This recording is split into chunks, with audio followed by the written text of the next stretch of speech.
Good morning, everyone. Welcome to the Monroe County PSB. I'm Deputy Brendan Hurley. I'm the Public Information Officer for the Monroe County Sheriff's Office. Today, we're going to have a couple speakers to talk today. Senator Helming is going to speak, Lynn Mazurkowitz, Senator Ortt, Sheriff Baxter, and then Senator Helming is going to open it up for questions. Again, please stay on topic. If you have one-offs or off-topic questions, please see me afterwards. Right now, I'd like to introduce Senator Pam Helming for the 54th District of New York. She's represented residents in Monroe County for the past 7 years. She's now representing Monroe County in the towns of Chili, Mendon, Riga, Rush, and Wheatland. And she also covers all of Ontario, Wayne, and Livingston. Senator? Thank you, Deputy. Good morning, everyone. I'd like to start by thanking Sheriff Baxter and his entire team for having us here today and for hosting this event and for all the support they have provided to us.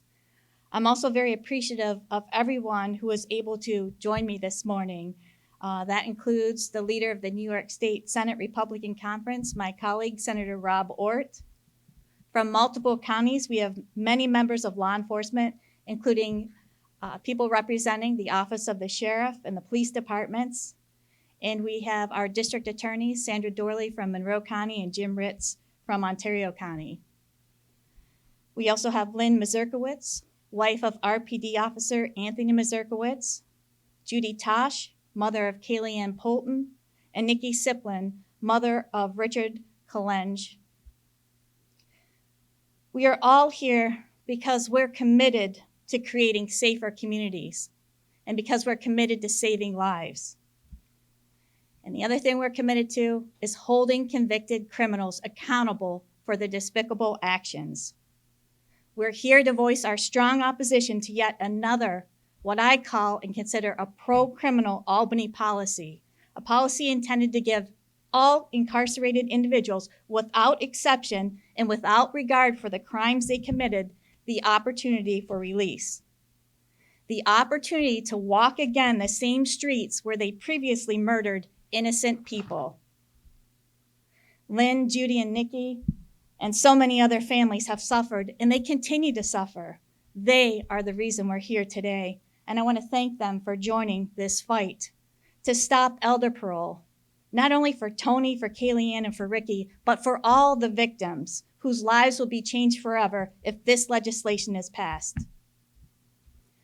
I wanted to share with you information I received from the Monroe County DA's office. This is a list with the names of convicted criminals in Monroe County alone who would be eligible for parole release under Elder Parole. This is just Monroe County. Multiply this by 62 other counties in this state. Imagine how thick this document would be.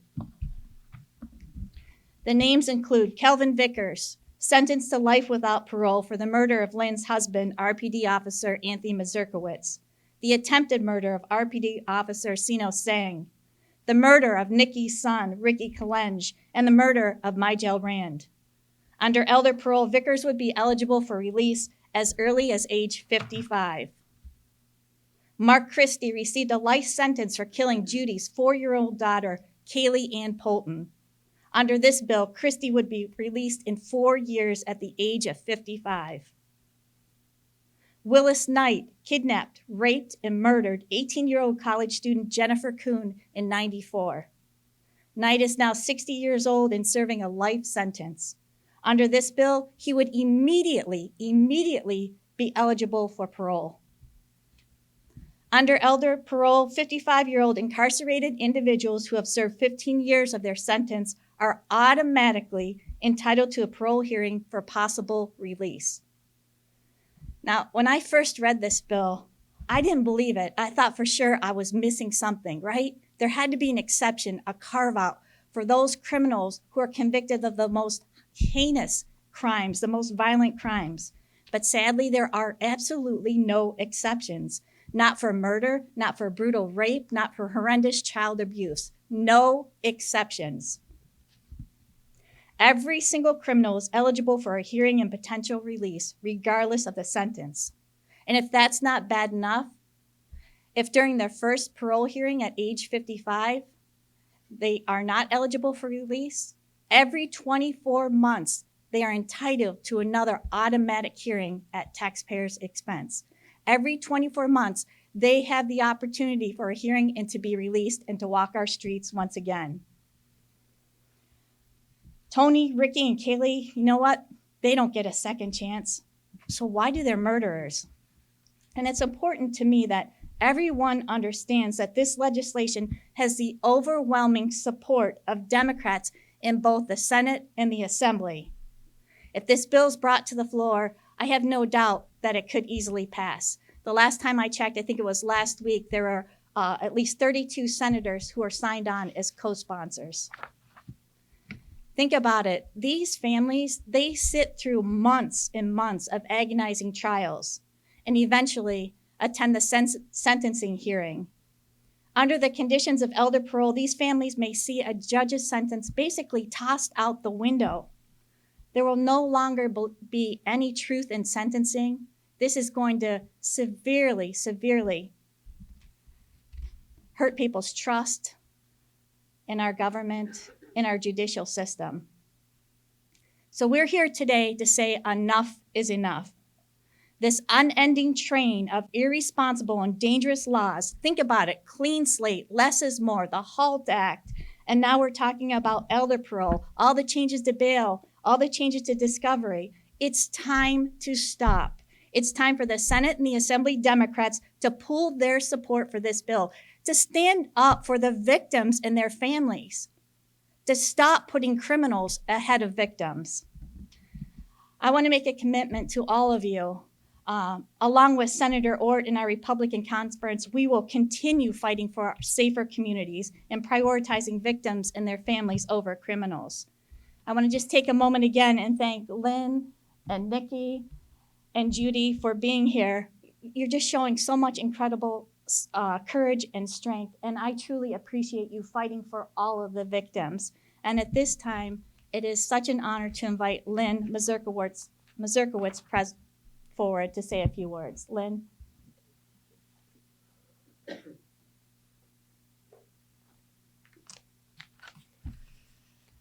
I'd like to thank Senator Helming for taking my phone call several weeks ago.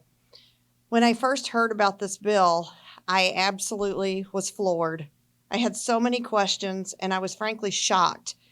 This was a silent bill in my mind. I had heard very little about it. So she graciously took my phone call, answered my questions, and I said, "What can I do? This has to stop." I can't fathom how this has happened and how it has been quietly gaining momentum. Violent criminals sentenced to life without parole should never be considered for parole. This bill allows those individuals that exact possibility. Many of you have followed the death of my husband and two young men.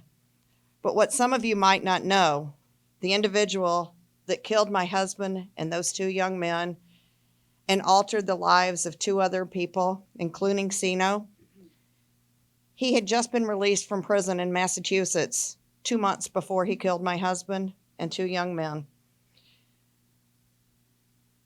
He was 21 at the time he was released, and he came to Rochester to kill.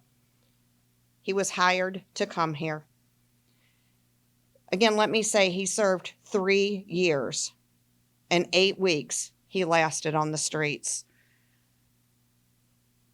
The problem with this bill is that it makes parole possible regardless of their sentence. This person could allegedly be back out on the street by 55. My husband didn't make it to 55. I resent that quite a lot, actually. He was ambushed with no regard to his life or our family's lives or any other lives he affected. The two young men he killed. Ricky was taken from his mother. Ricky was an only child. Ricky's life was not considered. His mother's life was not considered. We're left to grieve. If this bill actually were to happen, I hate to see what would happen in the future. This man will not stop. He's proven that over and over. Please remember our families and know that our lives will never be the same. My children and grandchildren deserve to feel safe. Their father tried to make them safe his whole life. He sheltered us from the evil that we met in court.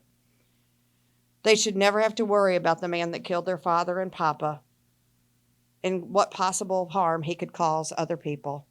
Thank you, and I appreciate it. Please remember their names.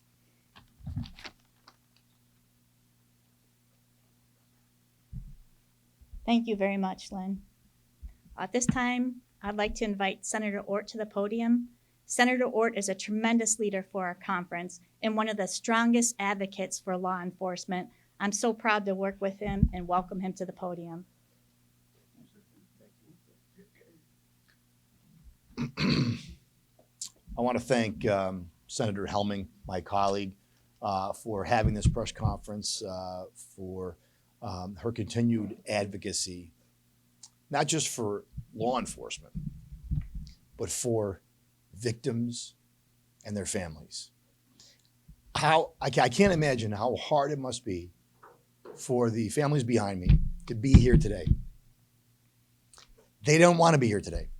And I don't mean they don't want to be standing in front of all of you. They didn't want to be here today. All of them would give everything they have to be with their loved ones who are gone forever. Very often when we talk about justice, at least currently in Albany, we are focused almost exclusively on people who have committed crimes. That's what this law does. This is not some idea. Senator Helming's not trafficking. We're not trafficking in fear. This is a real piece of legislation drafted and supported by a number of senators in the Democratic Conference and a number of assembly members in the Democratic Conference, including those who represent the Rochester area. A city, we always talk about New York City when it comes to crime. Today we're going to talk about Rochester, a city racked by violent crime, racked by shootings, racked by car thefts, racked by drugs. This isn't happening far away from you. It's happening in your own neighborhood. And these kinds of, this is what we're putting forward in response to it. Why? We have to ask, what problem are we solving? That's the question I would ask. What problem are we solving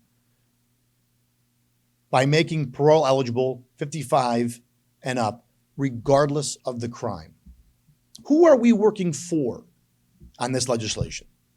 What constituent group is screaming out, you know what we need? We need people eligible for parole at 55 regardless of sentence, including regardless of whether they served their minimum sentence. Regardless, it doesn't matter if they've served the minimum sentence handed down by a judge or a jury. Doesn't matter. They'll be eligible at 55 regardless. And then if they're denied, the parole board has to actually send them a written explanation as to why they would be denied. Let me be very clear. We do not owe these individuals anything. They owe society. That's the difference here between the mentalities. I do not believe that the people of New York, parole board, state senator, assembly members, or any of you, we do not owe murderers, rapists, robbers, drug dealers. We don't owe you anything. If you've been convicted of a crime, you owe society. You owe them to serve your sentence. That's why you're in jail.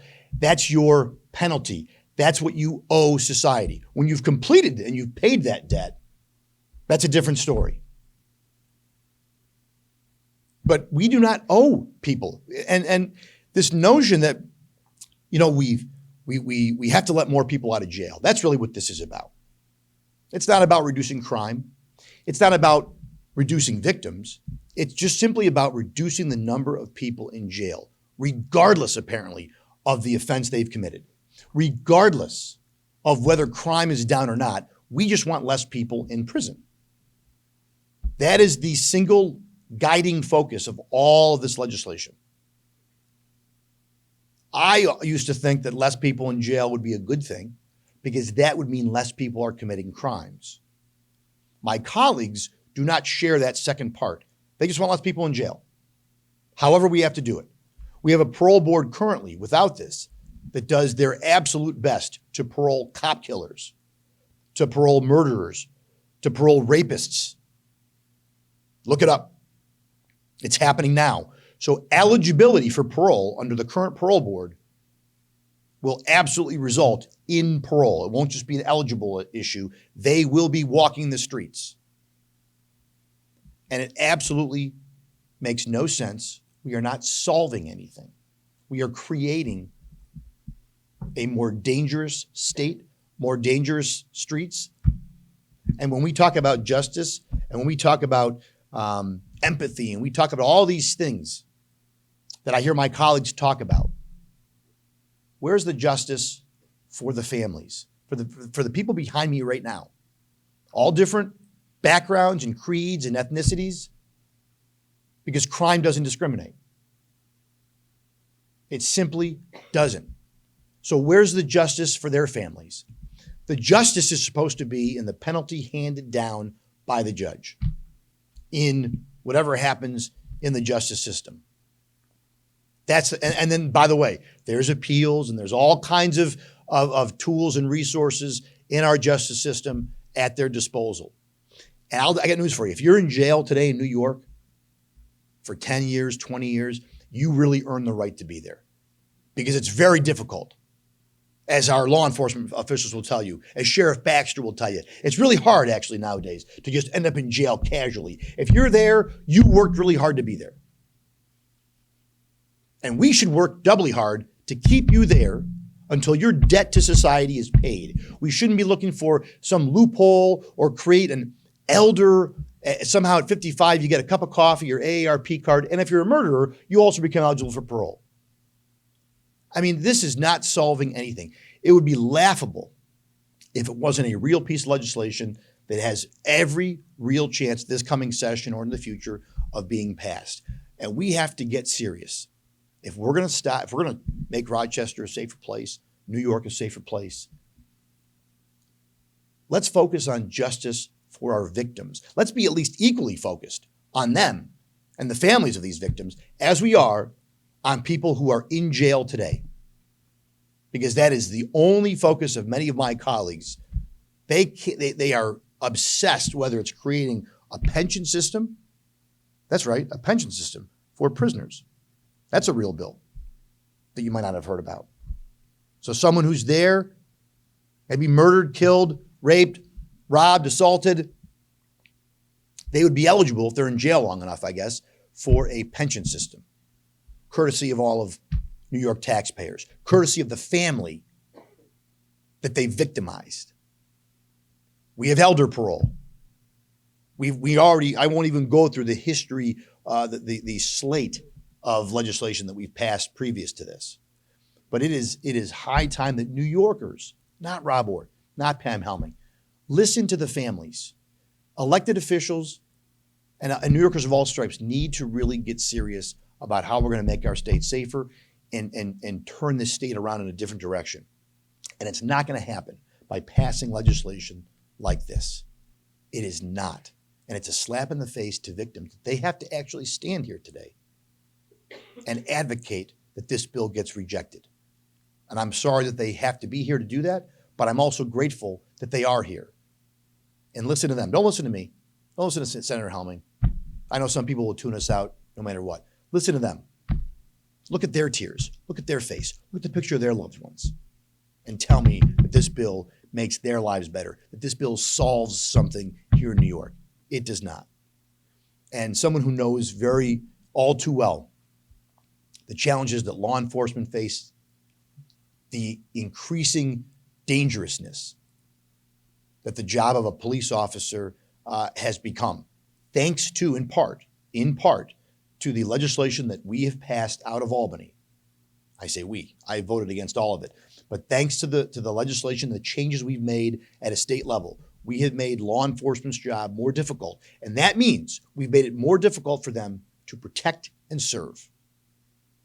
And someone who knows about that and who's doing his damnedest on behalf of his men and women across Monroe County to continue to fulfill his oath that he took to protect and serve this community, as our next speaker that I want to call up, and that is a friend of mine and your sheriff, Todd Baxter.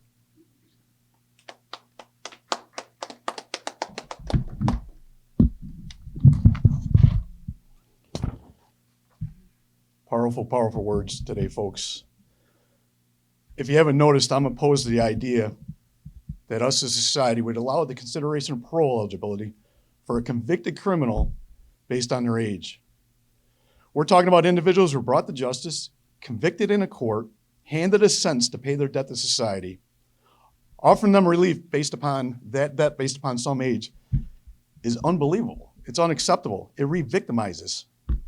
Where's the compassion for the victims? Where's the compassion for Tony and Lynn? 55, that guy's gonna be walking our streets again. They're gonna be looking over their shoulders. Everybody that testified in that courtroom is gonna be looking over their shoulders. Why? Because of some obscure age. That's how silly this is, some obscure age. You know, we have peace in our community, and peace, it fails when we forget to stand for what's right. We're a nation based upon laws. We gotta remember that. We gotta bring that back to the forefront. Laws have meanings, and when they don't, we have trouble. Peace fails when we forget the agreements we made with these families. They cannot be broken without a price. You break a promise, there's a price to be paid. We made a promise to these victims via due process in our court system that a person would be sentenced for a violation of our penal code. That's a promise. A promise should not be forgotten or broken just based on some obscure age. It's unacceptable. We oppose it. I am so proud to stand up here representing all these uniforms, and it's an honor to be able to do this. There is mass experience of law enforcement. Public safety, our number one calling in law enforcement, is to keep the vulnerable safe. And we collectively are standing up and saying, we cannot possibly do that if we keep on breaking our oath to our victims. That is a promise that can't be broken. Based on some obscure law, that's ridiculous. This defies common sense. Thank you. Dennis, you speaking? Yes. Mr. Cole, Dennis Cole, a good friend of mine, retired city police officer, great friend of Tony Mazurkowicz's. I think you're going to hear some powerful words. Love you. Thank you, sir.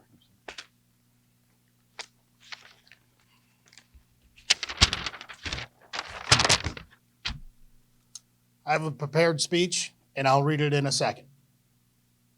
I hope that all of these are working, because I know that I speak for everybody standing behind me, and I speak for the families in front of me.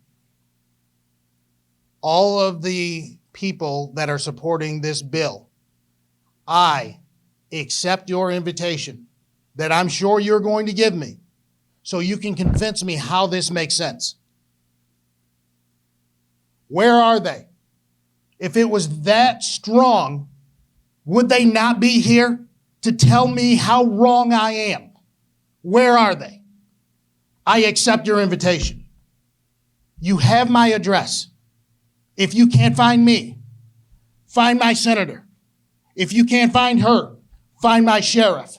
If you can't find him, find Sandra Dorley. I accept your invitation, and I know that I won't come alone. That was not prepared. But the ridiculous bill, the more I hear it, the more upset I get.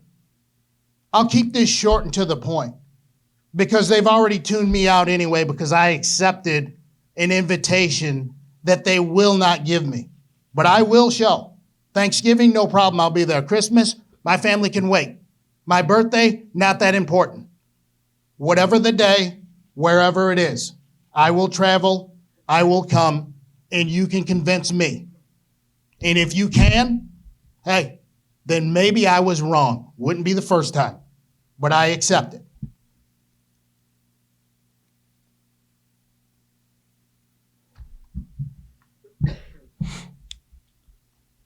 Governor Hochul and all of the colleagues that are supporting this, thanks for taking the time to listen to the voices of your citizens that you represent. I cannot be more opposed to the geriatric parole bill. The greatest responsibility that an elected official has is to ensure the people's safety. That's number one. How well are we doing that one? I ask you, and anyone that stands with you on this bill, how does releasing convicted murderers back into society due to their age, provide safety? At what point do we pay more attention to the safety of the law-abiding citizens and less to the convicted criminals? It's going to be a phrase that you're just going to continue to hear it. Convicted criminals. Not alleged, convicted. The issue that continues to be brought up is the cost related to caring for elderly inmates. If we're fortunate in life, we'll have elderly parents or elderly grandparents. Democrats, would you abandon them? Would you just release your grandmother out there because it costs too much for her medicine? I accept your invitation. I know it's coming. Are there no other ways to save a buck? I've seen all of the ads on how financially healthy we are, how New York State is such a great place to live.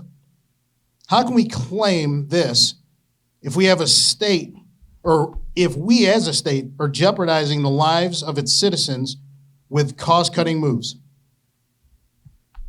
I noticed the cost to drive on the New York State Thruway and the bridges around New York City went up. Maybe we could have cut those costs rather than letting convicted murderers back out onto society at the elderly age of 55. It's amazing that you selected the age of 55. Why not 62, 65, or 72 years old? Those ages represent the Social Security parameters. Governor and your colleagues, and the supporters of this bill, are you aware that the average age a law-abiding New Yorker retires? Well, back in 2019, it was 64. Today, I'm sure that it's closer to 70. Now, our judicial system is far from perfect, but here's a recap of it in simple terms. A person commits a crime. He's pursued by law enforcement, then arrested after evidence is reviewed and tested. An elected judge examines each layer or each of the layers of the penal and procedural laws to ensure the arrested person will have a fair trial and that his or her rights have been maintained. Furthermore, that the law enforcement agent upheld the United States Constitution, the state's constitution, and the municipal constitutions during the arrest.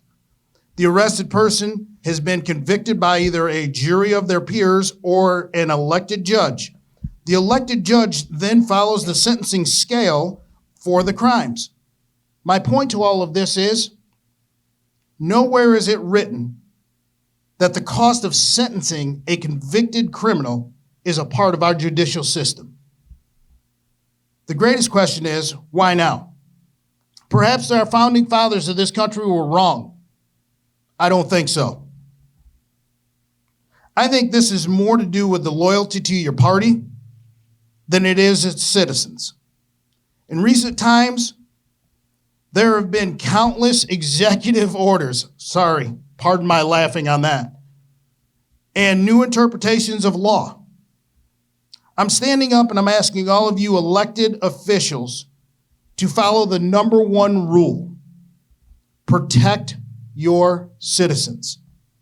You can hash out and split the money later amongst yourselves. I don't care. But protect your citizens. It's time to start doing your job. I said it after Tony was murdered, and I'll say it again. I'm tired of hearing about executive orders. I don't need your flag. I don't need you to put somebody's name on a post office. I need you to start doing what you have been elected to do. Protect us, the people. We the people, I definitely know what that says without the glasses. We the people are no longer interested or amused by your loyalties to your party.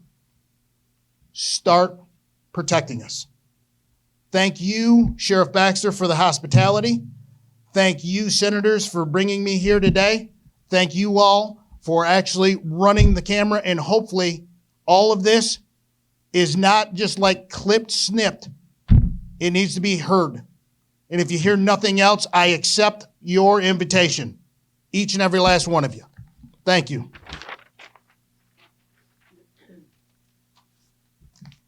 Thank you very much, Dennis, for those powerful words.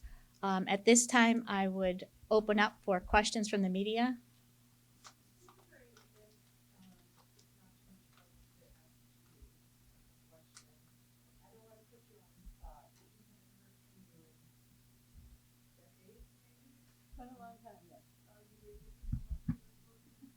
Are you comfortable doing it?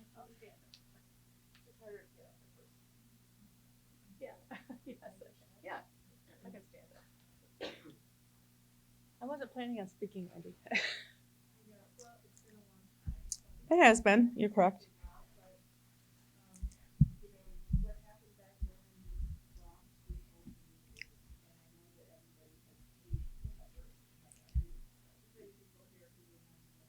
Right.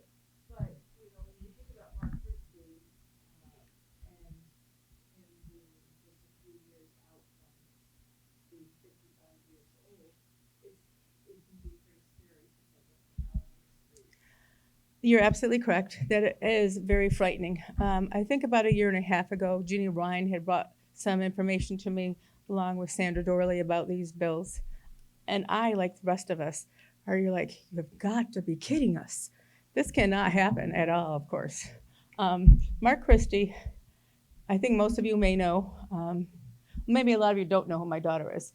My daughter was 4 years of age, and on May 23rd, 1994, she was kidnapped by someone that lived in the complex, and he took her into his home, and then he murdered her there, and then he took her, ironically, to a place he was working as a security guard. Imagine that. He took her body to Nortel, and he dumped her in a 30,000-gallon tank of coolant, and there my daughter's body sat for 27 months. The rest of us in the world and the media, I can't say enough about the media because I know you know too, Wendy, that everybody was jumping through hoops to try to help. And I appreciate that very much. But after 27 months, and even after we did everything in talk shows and brought a satellite into space, still no Kaylee. No one knew where she was. Nobody was coming forth.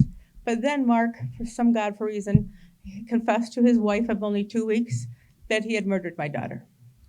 And she was the one that actually turned him in to the police. Thank God for her. And I say that to her all the time. I'm grateful for that.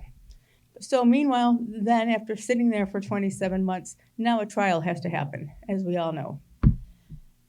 And of course, I was hanging on to hope for a long time that she was coming back.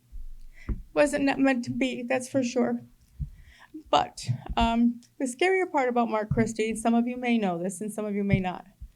Prior to him taking my daughter's life, he had killed a 70-some-old lady that walked the tracks on his way to school.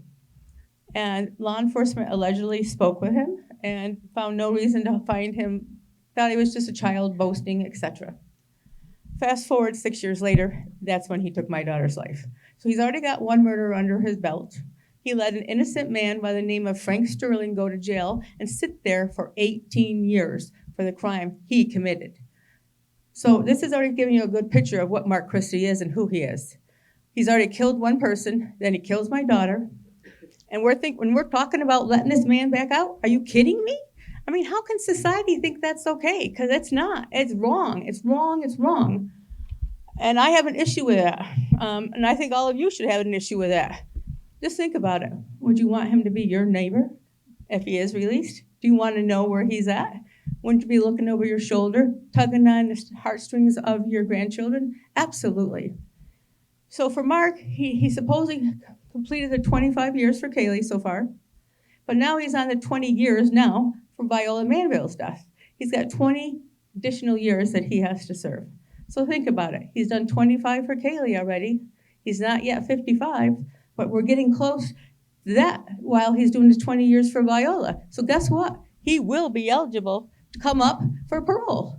I'm not good with that. None of us should be good with that.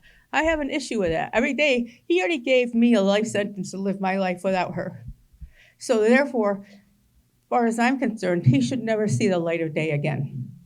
He should be incarcerated until they carry him out in a body bag. That's what I think should happen. He took her life and he took Violet's life. That's not okay. It's not okay for us just to turn we should not embrace that. I mean, I would think we all should be in an uproar and want to petition and say, hell no. We're not letting this man out. And he's just one of many, as we already all know. So it's very scary, and I will fight it tooth and nail, certainly.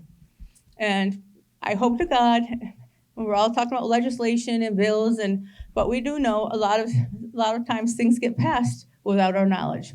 The best news is right now, we all know. So since we know, then we all need to gather together and we all need to fight this bill and not allow this to happen. I mean, not just for me, but for all the other families as well, for sure. I hope not. You're welcome. Thank you very much. Thank you. You're welcome. Thank you. Are there any other questions?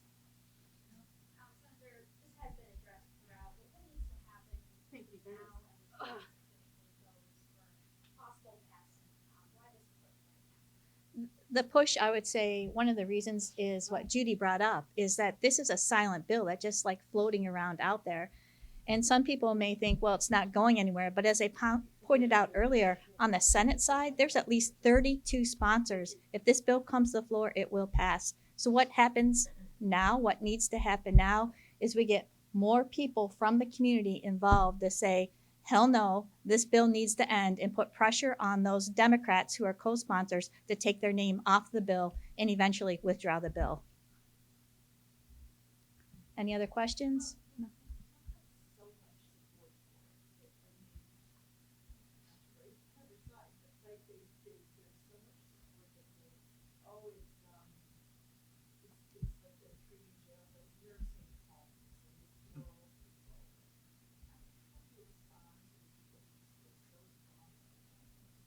Yeah, so I think Dennis made an excellent point when he talked about the people who support this bill. It seems to be primarily about cost and cost savings to New York State taxpayers. I want to say that's bullshit, but I don't know if I could say that on with all these cameras. It's just baloney, right? What about the cost to these families? What about the victims?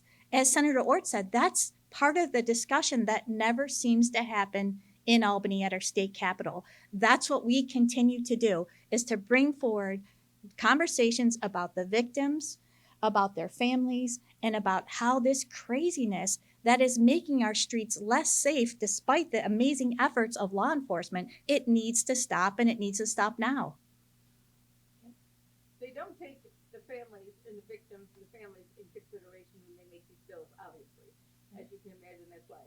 And it's like with Senator Ott, same type of thing. They don't care. I don't know.